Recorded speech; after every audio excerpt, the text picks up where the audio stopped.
DRDO के chief के मुताबिक ट्विन इंजन डेगवेस्ट फाइटर में क्या क्या नए चेंजेस होने वाले हैं और इसे भारत अपनी किस किस एयरक्राफ्ट कैरियर से ऑपरेट करने वाला है। जब एचएएल और इंडियन एयरफोर्स के बीच तेजस MK-1 डील की प्राइस को लेकर नेगोशिएशन किया जा रहा था, तो अब इसको 37,000 करोड़ से 38,000 करोड़ के बीच फाइनल किया गया था। लेकिन अभी कैबिनेट कमेटी की तरफ से इस डील के लिए लगभग 45,500 करोड़ के आसपास के एस्टिमेशन क्यों दिया गया है। इंडियन एयरफोर्स के एरियल टैंकर की टेंडर में अभी कुछ मेजर चेंजेस देखने को मिलने वाली है। अर्नब गोस्वामी की चैट लीक को आधार करके पाकिस्तान की तरफ से जो भारत पर फॉल्स फ्लैग ऑपरेशन करने का आरोप लगाया गया था, ये किस हद तक सही है और क्या सच में भारत सरकार की तरफ से अपने ही जवानों के ऊपर हमला करके इसका दोष पाकिस्तान के ऊपर लगाने की कोशिश की गई थी। ऐसे ही कुछ और खबरों के बारे में हम आज की वीडियो में बात करने वाले हैं। नमस्कार दोस्तों, मेरा नाम है अंशुमन नायक और आप सभी का बहुत बहुत स्वागत है इंडियन डिफेंस न्यूज के डिफेंस टॉक सीरीज में, जहां पर हम रोज नए नए डिफेंस अपडेट्स के बारे में बात करते हैं। तो चलिए देर न करते हुए आज की वीडियो शुरू करते हैं।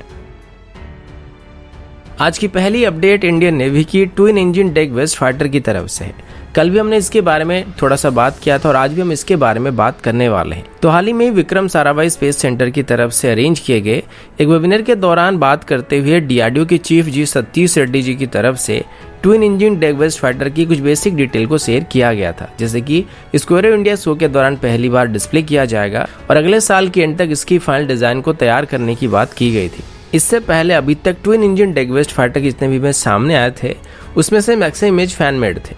और अब तक बनाए गए सभी मॉडल में से सबसे बेहतरीन मॉडल कुंतल विश्वास की तरफ से बनाया गया था, जो कि आप लोग हमारे वीडियोज में कई दफा देख चुके होंगे। अभी डीआरडीओ की चीफ की तरफ से दिए गए स्टेटमेंट के मुताबिक ट्विन इंजन डेगवेस्ट फाइटर की जो फाइनल डिजाइन बनाया जा रहा है उसके मुताबिक ये एक सेमी स्टेल्थ एयरक्राफ्ट होने वाली है और इसके फ्रंटल आरसीएस को रिड्यूस करने के लिए इसका जो फ्रंटल डिजाइन है उसको एमका से डिराइव किया गया है, यानी कि कोन की तरह होने के बदले यहाँ पर डायमंड शेप की तरह होने वाला है। इससे एक और फायदा ये भी होने वाला है कि हमें ज्यादा लेंदी टेस्टिंग प्रोसीजर को यहाँ पे फॉलो नहीं करना पड़ेगा, क्योंकि इस डिजाइन को पहले से एमका के लिए टेस्ट किया जा चुका है, जिस वजह से इसकी डेवलपमेंट टाइमलाइन काफी हद तक रिड्यूस किया जा सकेगा।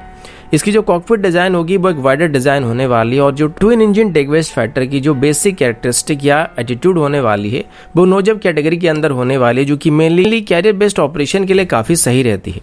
इसकी डिजाइन अभी पहले के मुकाबले थोड़ी सी बड़ी होने वाली है, जिस वजह से अब ये ज्यादा वेपन्स और फ्यूल को कैरी कर सकता है। साथ ही इसकी जो मैक्सिमम टेक ऑफ वेट होने वाली है वो भी बढ़ने वाली है। पहले उम्मीद किया गया था कि 24 टन के आसपास होने वाली थी, लेकिन अभी बताया गया कि 26 टन के आसपास होने वाली है। इसके एक मेन कारण ये भी है कि पहले तो इसकी साइज को यहाँ पे थोड़ा सा इंक्रीज किया गया है, साथ ही इसकी जो विंग्स है इनको फोल्डेबल बनाया गया है ताकि इनको कैरियर से आसानी से ऑपरेट किया जा सके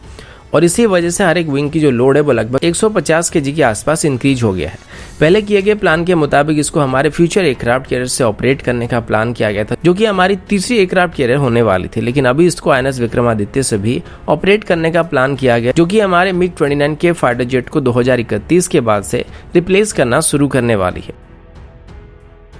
अगला अपडेट तेजस MK-1 को लेके हाल ही में ही कैबिनेट कमेटी की तरफ से 83 तेजस MK-1 डील को अप्रूवल दिया गया, जिसकी कीमत लगभग 46,000 करोड़ के आसपास होने वाली है। अब पहले जब इस डील को लेकर डिफेंस मिनिस्ट्री, इंडियन एयरफोर्स और एचएएल के बीच नेगोशिएशन किया जा रहा था, तब इस डील की कीमत लगभग 37,500 करोड़ के बीच फाइनल किया गया था। तो अभी जो 46,000 करोड़ में इस डील को फाइनल किया गया है ये थोड़ी सी अनयूजुअल लग रही है और इसके बाद कई खबर सामने आ चुकी हैं कि तेजस MK-1 की जो यूनिट कॉस्ट है वो अप्रोक्सीमेटली 550 करोड़ के आसपास होने वाली है। अब अगर इसको SU-30 MK की यूनिट कॉस्ट के साथ कंपेयर किया जाए तो SU-30 का यूनिट कॉस्ट लगभग 430 करोड़ के आसपास है। तो उस हिसाब से देखा जाए तो तेजस MK-1 की जो यूनिट कॉस्ट है वहाँ पर काफी महंगा पड़ रहा है। लेकिन अभी इसको लेके बिजनेस स्टैंडर्ड में एक रिपोर्ट आई थी जिसको अजय शुक्ला ने लिखा है। वैसे आमतौर पर हम इनके लिखावट से सहमत नहीं होते हैं, लेकिन आज शायद आप सब इनके साथ सहमत होने वाले हैं, क्योंकि बिजनेस स्टैंडर्ड की तरफ से जब गवर्नमेंट को इस डील के बारे में सवाल किया गया था तो इसमें गवर्नमेंट की तरफ से बताया गया था कि तेजस MK-1 की जो बेसिक कॉस्ट है वो लगभग 26,145 करोड़ के आसपास की है, जिसके बाद एडीए की तरफ से कंसल्टेंसी चार्ज के तौर पर 800 करोड़, मेंटेनेंस और स्पेयर पार्ट के लिए लगभग 8,000 करोड़, टेक्निकल ट्रेनिंग स्कूल के लिए लगभग 600 करोड़ और ग्राउंड सपोर्ट और ग्राउंड हैंडलिंग इक्विपमेंट के तौर पर यहाँ पे 1,202 करोड़ के आसपास एलोकेट किए गए थे। तो कुल मिलाकर ये 36,750 करोड़ के बीच होने वाली है और ये जो नंबर ये इंडियन एयरफोर्स की और एचएएल के बीच किए गए नेगोशिएशन प्राइस के अंदर आती है। पर अभी जो 45,000 करोड़ से 46,000 करोड़ के आसपास की कीमत की बात चल रही है, इसके अंदर सेंट्रल टैक्स को ऐड किया गया है और इसमें लगभग 9,000 करोड़ के आसपास के टैक्स को ऐड किया गया, जिस वजह से तेजस की जो यूनिट कॉस्ट है वो लगभग 550 करोड़ के आसपास पहुंच गई है, जबकि असल में इनकी बिल्डिंग कॉस्ट लगभग 315 करोड़ के आसपास है। अब अजय शुक्ला जी का क्लेम ये है कि जितने भी मेजर कंट्री है, चाहे वो यूनाइटेड स्टेट हो या कोई यूरोपियन कंट्री हो, वहां पर आर्म्स और डिफेंस इक्विपमेंट के ऊपर एक्साइज और सेल्स टैक्स को लगाया नहीं जाता, जिस वजह से इनकी प्राइस कम रखा जा सकता है। अब वैसे तेजस MK1 को अगर इसकी मेन कंपटीटर JF-17 के साथ कंपेयर किया जाए तो ये वेनिक्स और परफॉर्मेंस के मामले में उनको कहीं पीछे छोड़ सकता है और एक्सपोर्ट मार्केट में HAL इनको पीछे छोड़ सकता है। लेकिन इसके लिए तेजस को एक कम्पिटिटिव प्राइस सेगमेंट में भी लॉन्च करना काफी जरूरी है, क्योंकि JF-17 काफी सस्ता, और क्यों सस्ता ये बताने की जरूरत नहीं है, पर फिर भी अगर हम तेजस को एक्सपोर्ट मार्केट में $70 मिलियन की ज्यादा कीमत में पेश करेंगे तो कोई भी 25 से 30 मिलियन डॉलर में JF-17 को ना खरीद के तेजस को क्यों खरीदेगा। अब अगर यहाँ पे टैक्स को थोड़ा रिड्यूस करके 50 मिलियन के आसपास रखा जाता है तो तब भी ये JF-17 और ग्रिपेन को भी टफ कंपटीशन दे सकता है। लेकिन इसके लिए हमें सबसे पहले तेजस से हमारे कोई भी देसी डिफेंस इक्विपमेंट के ऊपर सेल्स या फिर एक्साइज टैक्स को रिड्यूस करना पड़ेगा। अब सोचिए जिसकी यूनिट कॉस्ट लगभग 315 करोड़ के आसपास है, वो टैक्स की वजह से 550 करोड़ तक इंक्रीज हो रही। वैसे अगर हमारी बात करें तो इससे हमें कोई बहुत ज्यादा फर्क नहीं पड़ेगा, क्योंकि हमारा पैसा हमारे देश के अंदर ही रहने वाला है, यानी कि एक डिपार्टमेंट से पैसा दूसरे डिपार्टमेंट में जा रहा है। अगर इसको और ज्यादा सिंप्लीफाई करने की कोशिश करें तो पापा से पैसा लेके मम्मी को देने वाली बात है। लेकिन अगर हम तेजस को यहाँ पे एक्सपोर्ट करने की उम्मीद रखते हैं तो हमें इसकी कॉस्ट को भी रिड्यूस करना काफी जरूरी है। उसके लिए हमें टैक्स को कम करना पड़ेगा। आप सबका इसके बारे में क्या विचार है, कमेंट करके जरूर बताइएगा कि जो हमारी देसी डिफेंस इक्विपमेंट है ये उनके ऊपर किस हद तक टैक्स लगाना जरूरी है। अगला अपडेट इंडियन एयरफोर्स की मिड एयर रिफिल एयरक्राफ्ट को लेके है। आप सभी को पता होगा कि इंडियन एयरफोर्स की तरफ से मिड एयर रिफिलर या एरियल टैंकर को खरीदने के लिए कोशिश किया जा रहा था, क्योंकि अभी हमारे पास ऐसे एयरक्राफ्ट की काफ़ी कमी है। लेकिन बजट की कमी होने की वजह से अभी ऐसे एयरक्राफ्ट को लीज पर लेने की बात चल रही थी। इसी दौरान यूनाइटेड स्टेट की बोइंग की तरफ से और यूरोपियन ओरिजिन की एयरबस की तरफ से भारत को अपने अपने एयरक्राफ्ट को ऑफर किया गया था, और अभी शायद भारत 2 टैंकर को लीज पर लेने की बात कर रही है। अब ऐसे में इसके लिए जो RFI को इशू किया गया था उसके मुताबिक बोइंग से भारत अभी एक ही टैंकर को लीज पर लेना चाहती है। तो हो सकता है दूसरी टैंकर भारत एयरवेज से लेने की कोशिश कर रहा है, ताकि दोनों एयरक्राफ्ट की परफॉर्मेंस को सही तरीके से कंपेयर किया जा सके, और इसमें जो भी हमारे लिए सुइटेबल होगा तो हम आगे चल के ऐसे 6 टैंकर को सीधे तौर पर खरीदने वाले हैं। यहाँ पर एयरबस की A330 और KC-46 टैंकर के बीच टफ कंपटीशन होने वाली है। पहले ऐसा लगता था कि भारत सीधे A330 प्लेटफॉर्म के एयरक्राफ्ट को खरीदने वाला था और उसको टैंकर में कन्वर्ट करने वाला था, लेकिन फिर इनको लीज पर लेने की बात चल रही थी, और अभी 6 के बदले बस 2 ही टैंकर को लीज पर लेने की बात की जा रही है, जो कि हमारे अभी के बजट के लिए काफी सही है और आगे चल के टेस्टिंग के लिए भी काफी सही है। और हम अगर यहाँ पर इन दोनों की टेस्टिंग करते हैं तो साल भर में हमको ये पता लग जाएगा कि हमारे लिए कौन सा यहाँ पे बेहतर होने वाला है। अभी हमारे पास 6 IL-78 बेस्ड एरियल टैंकर मौजूद है, जिनको 2003 के आसपास खरीदा गया था, लेकिन इनकी मेंटेनेंस इशू की वजह से हर वक्त इनमें से 2 से 3 ही ऑपरेशनल रह पाते हैं। वैसे नए टैंकर्स को खरीदने के लिए 2007 से ही कोशिश किया जा रहा है, लेकिन ये आज तक सफल नहीं हो पा रहा है। अब देखने वाली बात तो ये कि इंडियन एयरफोर्स में कब तक नए एरियल टैंकर को शामिल किया जाता है। अगला अपडेट भी इंडियन एयरफोर्स की तरफ से है।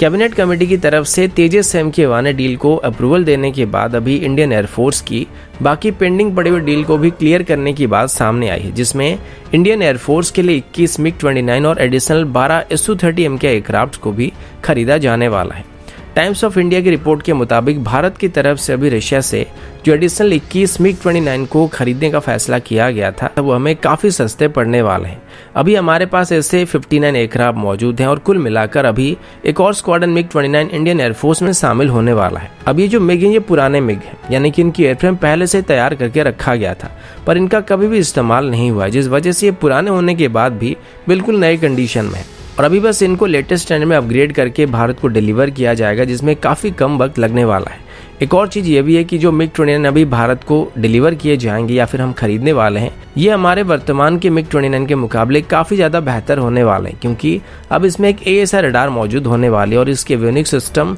MiG-35 की स्टैंडर्ड की होने की बात की जा रही है, और आगे चल के ये चीज हमारी लोअर स्क्वाड्रन स्ट्रेंथ को भी मेकअप करने में थोड़ा बहुत मदद करने वाला है। साथ ही MiG-29 की BBR और मल्टीरोल कैपेबिलिटी वर्तमान की MiG-29 UPG से बेहतर होने वाली है। बाकी अगर Su-30 MK की बात करें तो भारत की तरफ से पहले 272 72 SU-30 को खरीदने के लिए ऑर्डर को प्लेस किया गया था। और अभी जो एडिशनल ऑर्डर प्लेस किया जाएगा ये बस क्रैश हुई SU-30M के एयरक्राफ्ट को मेकअप करने के लिए किया जाएगा। और HAL की तरफ से और DRDO की तरफ से इनमें से कुछ को डेमो के तौर पर इस्तेमाल किया जाएगा, जिनको मेनली टेस्टिंग के लिए इस्तेमाल किया जाएगा। मतलब हमारे जो भी नए नए डिफेंस इक्विपमेंट या वेपन या मिसाइल वगैरह टेस्टिंग होती है तो उनको टेस्ट करने के लिए HAL और DRDO की तरफ से अपनी खुद की डेडिकेटेड एयरक्राफ्ट को यहाँ पे रखने का प्लान किया गया है, जिसके लिए अभी तक इंडियन एयरफोर्स की तरफ से HAL और DRDO को मदद किया जा रहा था।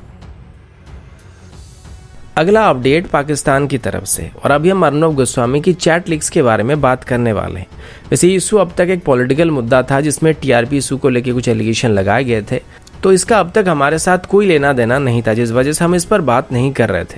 लेकिन अभी पाकिस्तान की तरफ से इसी बात को लेकर एक अलग ही मोड़ देने की कोशिश किया जा रहा है। और पाकिस्तान के PM इमरान खान का कहना है कि पुलवामा वाला जो किस्सा हुआ था वो पूरी तरीके से फेक था, यानी कि जो हमला किया गया था वो भारत की तरफ से अपने ही जवानों के ऊपर किया गया था। फिर उसके बाद पाकिस्तान को ब्लेम करके पाकिस्तान के ऊपर स्ट्राइक किया गया था, और ये सब भारत सरकार अपनी पॉलिटिकल गेम को बनाए रखने के लिए कर रही थी। और इसमें इमरान खान का जो तर्क था वो अर्नब गोस्वामी की चैट लीक को आधार करके था कि अर्नब गोस्वामी को कैसे पता चला था कि भारत कुछ करने वाला है या पाकिस्तान के ऊपर स्ट्राइक करने वाला है। वैसे TRP इशू को लेके हमारा कोई लेना देना नहीं है, और इसमें अर्नब गोस्वामी सही है या फिर गलत है इससे हमें कोई मतलब नहीं है। लेकिन जिस बात को आधार करके सब लोग ये बता रहे हैं कि अर्नब गोस्वामी को 3 दिन पहले कैसे पता चला था कि भारत स्ट्राइक करने वाला है, इसका सीधा जवाब ये कि 14 फरवरी को जब पुलवामा वाला किस्सा हुआ था तो उसके बाद भारत सरकार की तरफ से हमारे कई बड़े बड़े लीडर्स की तरफ से ये बताया गया था कि हमारे जवानों का बलिदान व्यर्थ नहीं जाएगा और हमें जो करना है वो हम करने वाले, लेकिन कब होगा क्या होगा इस सब वक्त आने पर ही पता लगेगा। और जहाँ तक मुझे याद है